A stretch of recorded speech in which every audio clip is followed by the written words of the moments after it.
नमस्कार विद्यार्थी मित्रांनो, बँकिंग ॲब्रिव्हिएशनच्या पुढच्या पार्टमध्ये आपण बँकिंग ॲब्रिव्हिएशनचे 20 ॲब्रिव्हिएशन्स घेणार आहोत. पहिल्या पार्टमध्ये आपण बऱ्यापैकी चांगले ॲब्रिव्हिएशन्स घेतले होते. आता पण चांगलेच आहेत.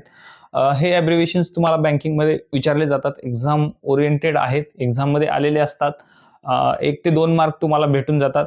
तुम्हाला प्रत्येक सेटमध्ये एन-पी-ए मधलं ए विचारलं जाऊ शकतं, सी-डी-बी मधलं आय विचारलं जाऊ शकतं, आर-आर-बी मधलं बी विचारलं जाऊ शकतं, एफ-आय-आर मधलं आर विचारलं जाऊ शकतं.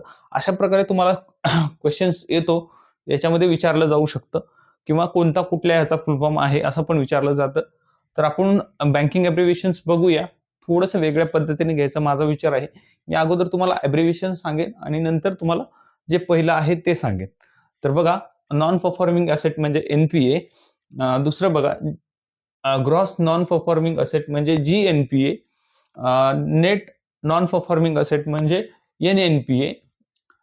पॉइंट ऑफ सेल म्हणजे पी-ओ-एस. पाचवा आहे बघा, cheque truncation system C-T-S.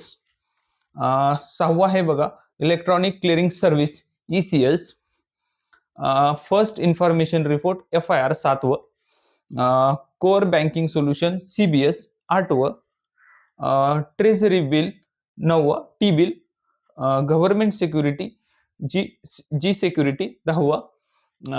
Open market operation OMO 11वं. वेज अँड मीन्स ॲडव्हान्सेस 12वं. Ways and means advances WMA 12वं. डिपॉझिट, आता लक्ष द्या, deposit insurance credit guarantee corporation DICGC 13वं.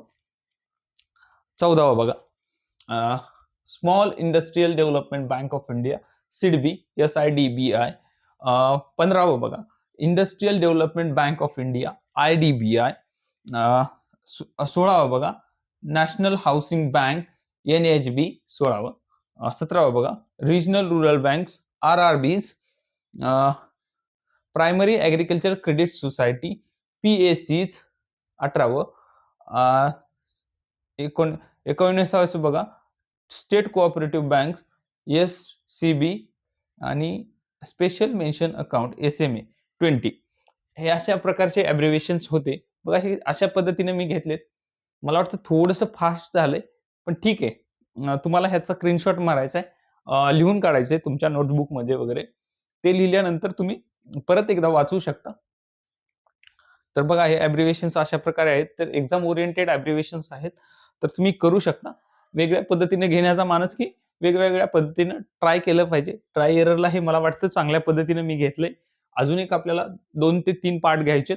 आपण कंटिन्यू करूया ही सीरीज. धन्यवाद. शेवटपर्यंत व्हिडिओ बघितलात. ॲब्रिव्हिएशनचा पण पार्ट करून घ्या, जो की मेन्ससारख्या एक्झामला तुम्हाला कामाला येतो. ज्या साध्या एक्झाम असतात, DCC आणखीन दुसऱ्या सहकारी बँकांच्या एक्झाममध्ये हे विचारलं जातं, बऱ्यापैकी विचारलं जातं. तर तुम्हाला हे पण करायचंय आणि आपल्या नॅशनलाइज बँकेच्या एक्झाममध्ये पण येतं. तर करत राहा ॲब्रिव्हिएशन्स. आपण असंच स्टॅटिक GK वगैरे ह्याच्यानंतर घेऊयात, पण हा पार्ट आहे तर करा हा. धन्यवाद. शेवटपर्यंत व्हिडिओ बघितला धन्यवाद. आपल्या चॅनलला सबस्क्राईब करा. @360 एज्युकेटर हे आपलं YouTube चॅनल आहे आणि नाद DCC बँकेचा एक टेलिग्राम चॅनल आहे, तिथून तुम्हाला भेटून जाईल. तर आपल्या चॅनलला सबस्क्राईब करा. धन्यवाद. Thanks for watching.